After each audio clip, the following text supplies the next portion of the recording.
Hello there everyone, I'm Christina of CSLdesigns and today I'm going to show you how to make this framed wire kumihimo bracelet, and this is what mine looks like.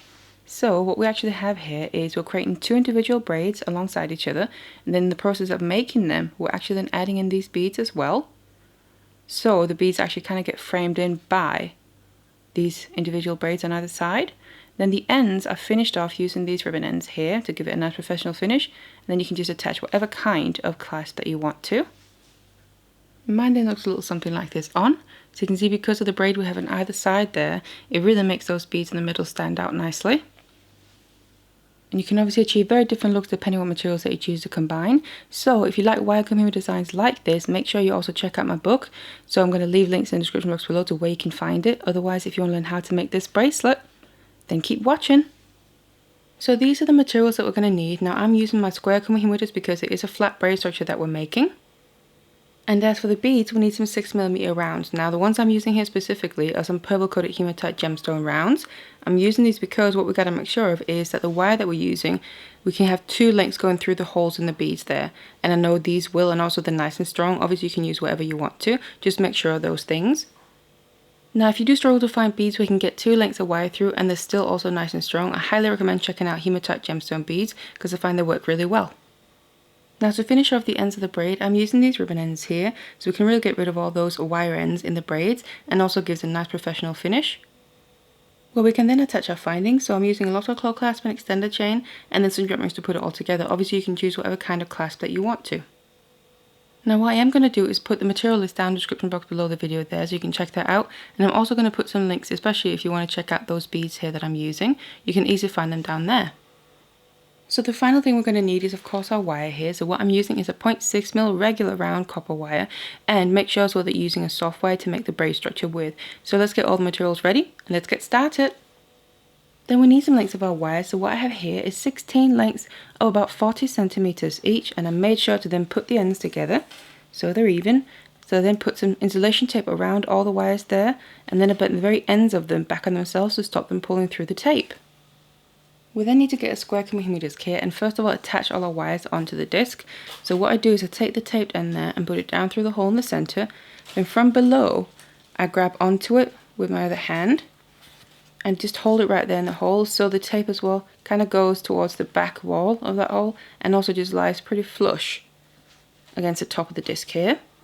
So just like that, and then we need to distribute all these wires. So all we really need is to make sure we end up with 8 lengths of our wire in the 8 middle slots on the top, and then the remaining 8 lengths of wire in the 8 middle slots on the bottom there. So I'm just going to start from one side, because you might as well start with the furthest left ones and put them towards the left slots there. You just bring it out one, and then the next one in I just take, separate from the others there, and then bring it down into the opposite one on the bottom, which is the next one out, just like that. And kind of just working your way across. There's no reason to take a wire further from the right and bring it into one of the left slots there. Just kind of keep them to the side where they're naturally coming out from the tape. But then just keep distributing them like this until you have 8 at the top and 8 at the bottom.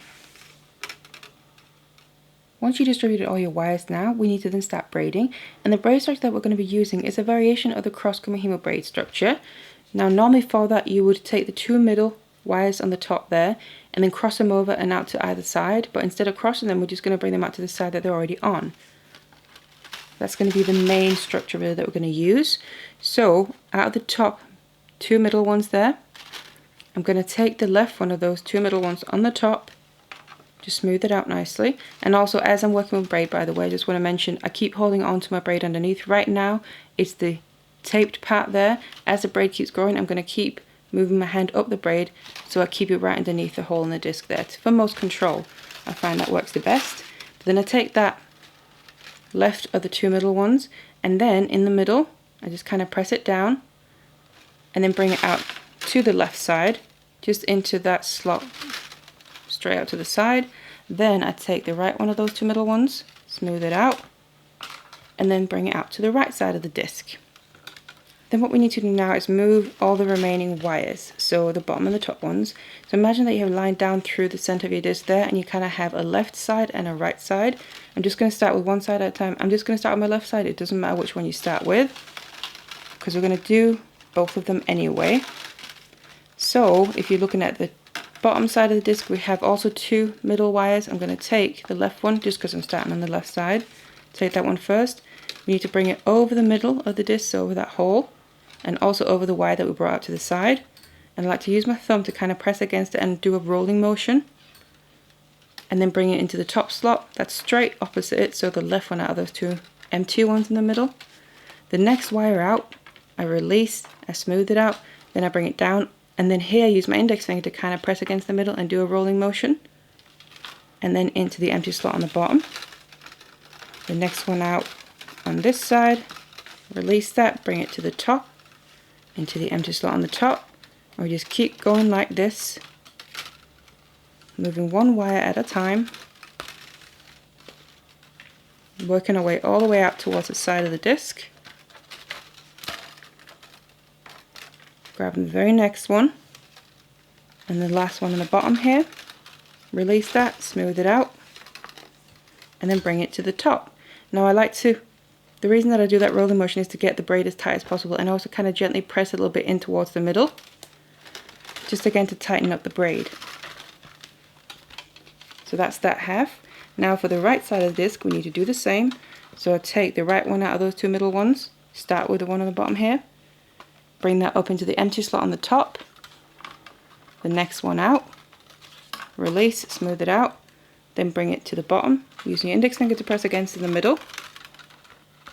The next one out from that, you can see it's just the exact same as the opposite side, it's just obviously on this opposite side, and it's kind of mirrored then. Always smoothing out before we then bring it down, or smooth it up before we then bring it up. The last one on the top goes down into the empty slot on the bottom, and the last one on the bottom here goes to the top. Now to get back in the original setup and complete this round, we just need to bring the side ones back into the braid. So just do one at a time, release it, smooth it out, and then again I kind of gently tug at it and then push against the wires on the side, kind of against the braid there, as I then smooth it out and bring it down into the furthest out slot right next to the other wire there. Same on the other side, make sure to push it in, which really tightens up the braid as well. And then we have the wires back in the original setup, and this is now one full round.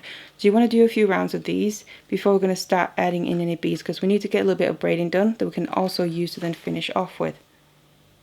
So now I've kept braiding, and what I've ended up with is a couple centimeters of braid. So if you look on the back, you can start to see a braid coming out here below the hole in the disc, and what we're actually doing is creating 2 individual braids next to each other at the same time because of the way that we're doing the braid structure. So like I mentioned, if we cross those 2 top middle wires over each other and then out to the opposite side, it would have made one braid complete. But here, because we're keeping the left one to the left side and the right one to the right side, we're actually making the 2 individual braids next to each other. And that's what we want for now. But I've now got to the point where we need to add in a bead. And in that case, we're actually going to technically cross those 2 now. So what I'm going to do is, first of all, release those 2 middle wires on the top. Just going to smooth them out first of all, just so it's done, but also so we can easily get a bead on. So I've released both of those 2 top middle wires. Then what I'm going to do is grab my bead, get that ready, and then I'm going to place it onto one of the wires. So I'm just taking the left one first there. Then I'm going to take the right length and also go through that same bead but in the opposite direction. So just like this, and then start to pull that through. Now do this gently because it is wire, and pulling it without being careful, you can strip the wire as we pull this down. But just gently bring it further and further down. And then as you can see there, the wire is now actually going to be crossing inside of the bead. So just gently bring it down, guide your wire through. Make sure we don't pull it too hard or tug at it. So we want to make sure to protect the wire there. So just take your time, and you can also open up the braids a little bit down in that hole in the disc. Slowly maneuvering it down there. And the more you do this as well, the more you get the hang of it. It becomes a bit quicker once we get more of the braid done. But what we basically need to do now is get this bead to sit right in between the end of those two braids. So we really need to make sure we get it all the way down there. But like I said, carefully to not strip the wire. So like I said, opening up those braids can really help as well. And just try and straighten out the wire as we bring it through the bead. And then guide it down, push it down, whatever you gotta do, until it comes all the way down there. And then we can just gently push the braids together again. You can kind of pick it back up here. And just make sure that that bead sits as far down as it'll go. And then again, push those braids together so they basically sit right next to the bead. So we don't really want to see too much of the wire between the bead and the braids if we can help it. And then now we have these wires going through the bead. Like I said, they're crossing inside, but I have the one coming through from the right side now actually going to the left. All you want to do with that is smooth it out and then bring it out to the left side and into that slot, which is before we brought the left one out to the left, but that's when we were making the individual braids. Now they're crossing through the bead. And again, as you do this as well, smooth it out. Just pull at it to help pull those braids tight around that bead. And then bring, which originally was the left one, but it's crossing through the bead, and now out to the right. So there we go. The bead is now sitting right there in between those braids that we've started to create.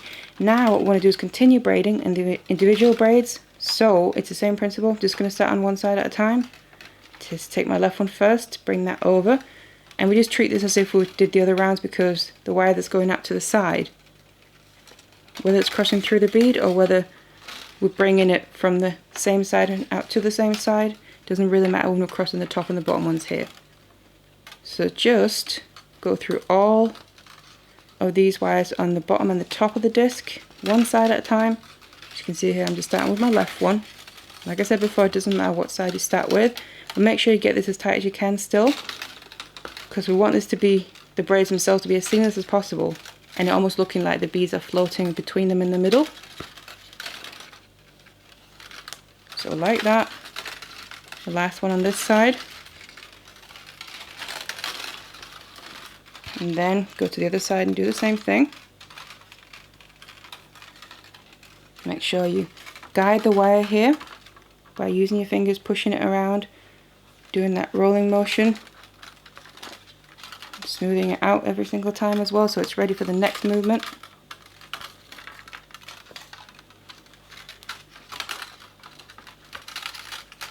Working our way towards the side. Last one on the top, and the last one here on the bottom goes to the top. Just like that. And then we need to bring in the side ones just like we did before, but now just make sure to give it an extra pull as you release the wire there. Pull at it to make sure that the kind of braids haven't opened up a little bit. If they have, then you can pull them tight now, help push them together, and then push against the braid on the side there with your finger as you then bring it down. Same thing on the other side. Make sure you just give it a little tug before pushing against the braid on the side and bringing it down, just to really make sure we tighten everything up there in the middle. So that's now the round that we just made, where we added in the bead. So now what we need to do is do a few more rounds of braid here before we get to the point where we need to add in the next bead. So now reach the point here where I need to add in the next bead, and the amount of rounds that I've done after the previous bead is 3 in total of this individual braid structure.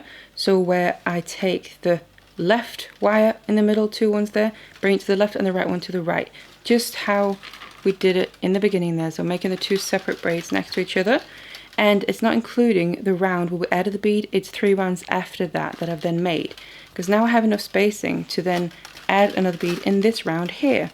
And this is then where we release the top 2 middle wires. First of all, smooth them out so they don't have kinks, so we can actually get the bead on there. Same principle, you just put the bead on one wire first, and then you take the other length and go through the bead in the opposite direction.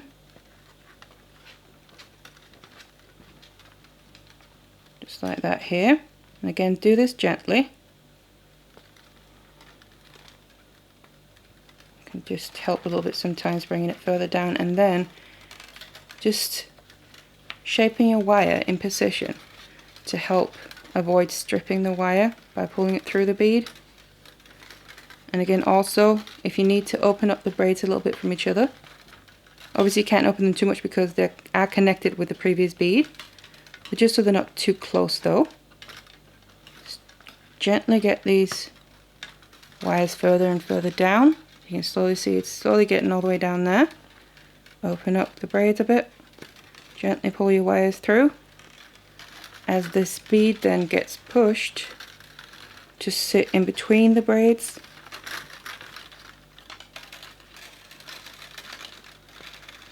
and again make sure that the bead can sit nice and close to both braids on either side there. Pull it through nicely, and then you have these lengths of wire already going out to the side, so just put them into the slots down the side. Just like that. So now that's where the wires technically cross inside the bead, but now we need to do another few rounds here. First of all, complete this round. So again, move the top and the bottom ones, but once you then have done this round where the bead is added in, you then do another 3 rounds of the individual braid structure, so we don't cross those 2 middle top ones. Do 3 rounds of that before you then add in another bead, and you literally just keep repeating that until you have the length that you need. So now I kept going here with the same technique, and then once you've added in your very final bead right down there, then what you want to do is braid the 2 individual braids a bit longer than you've done throughout, just so we have that length there to finish off the ends with. And then once you've done that, we can actually take this off the disc. So now I remove my braid from the disc, and then this is what it looks like. And because it's wire that we're using to make the braids with, we can just remove it from the disc there without worrying about it unraveling. So that's nice and handy. So then what we've got to do now is just finish off the ends, obviously get rid of all this excess wire. And in the process of doing that, attach our ribbon ends as well. So first of all, I need to cut off the excess. So I'm going to get my flush cutters in, and we obviously just want to cut straight across here, just one braid at a time. What I also do like to do is use my ribbon end to kind of measure with a little bit, see where it would sit, somewhere around there, just to get an idea of where to cut, because you don't want to cut it too long or too short. For instance, if I cut it really short, then the last bead there will kind of be in the way. So just kind of making sure where I want to cut, then place my flush cutters here to just cut straight across that braid.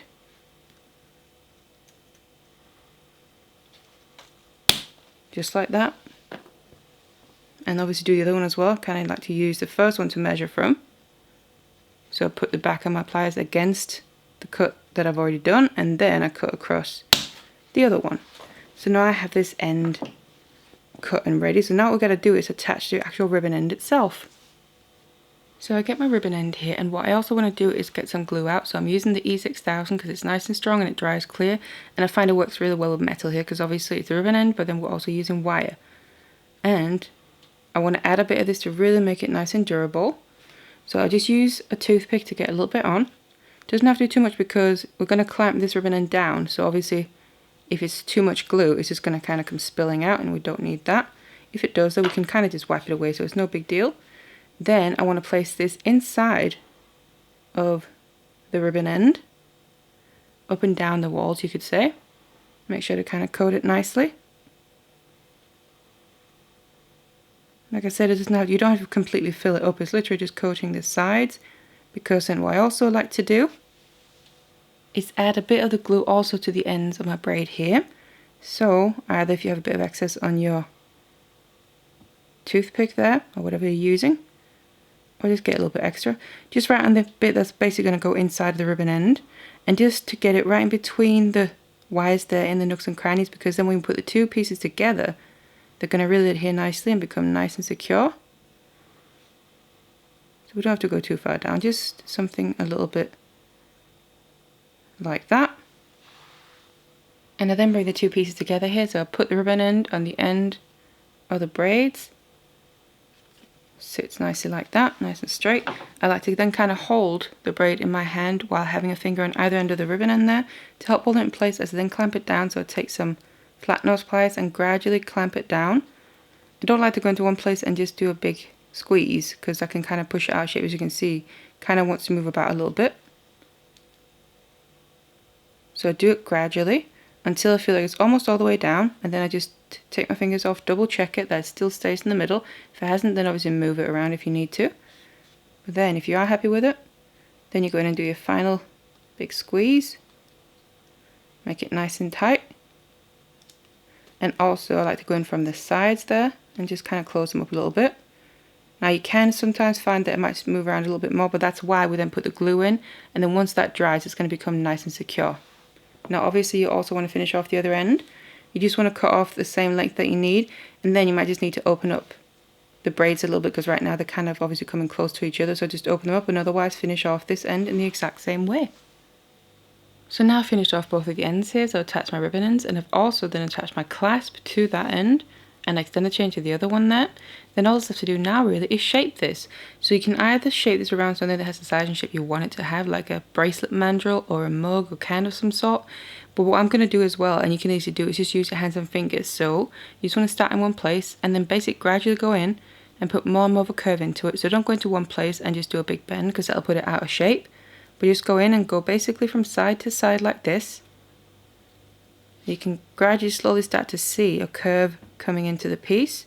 Now also what I just want to make sure of is, technically the front and the back look very similar, but there is a bit of a difference in how the braid is. So just whatever side you prefer, make sure that's kind of facing towards the outside there as you're then making the curve.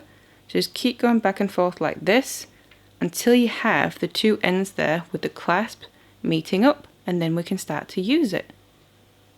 So I now finish shaping it here, and then we can use a clasp and then it's ready to wear. So it looks a little something like that. Now personally what I just want to mention as well is that I prefer making my bracelets more oval shaped like this rather than round. It's just personal preference. I just feel they sit better on the wrist and they also don't roll around as much, but obviously you can choose whatever you prefer. And then the bracelet looks like this. So again, you can achieve really different looks depending what materials you put together and also the colorways that you choose. But then I really hope you enjoyed the tutorial. If you did enjoy it, I really hope you want to share it as well to anyone else you might think would enjoy it. That really does help me out. But thank you so much for watching it, and I'll see you in the next one.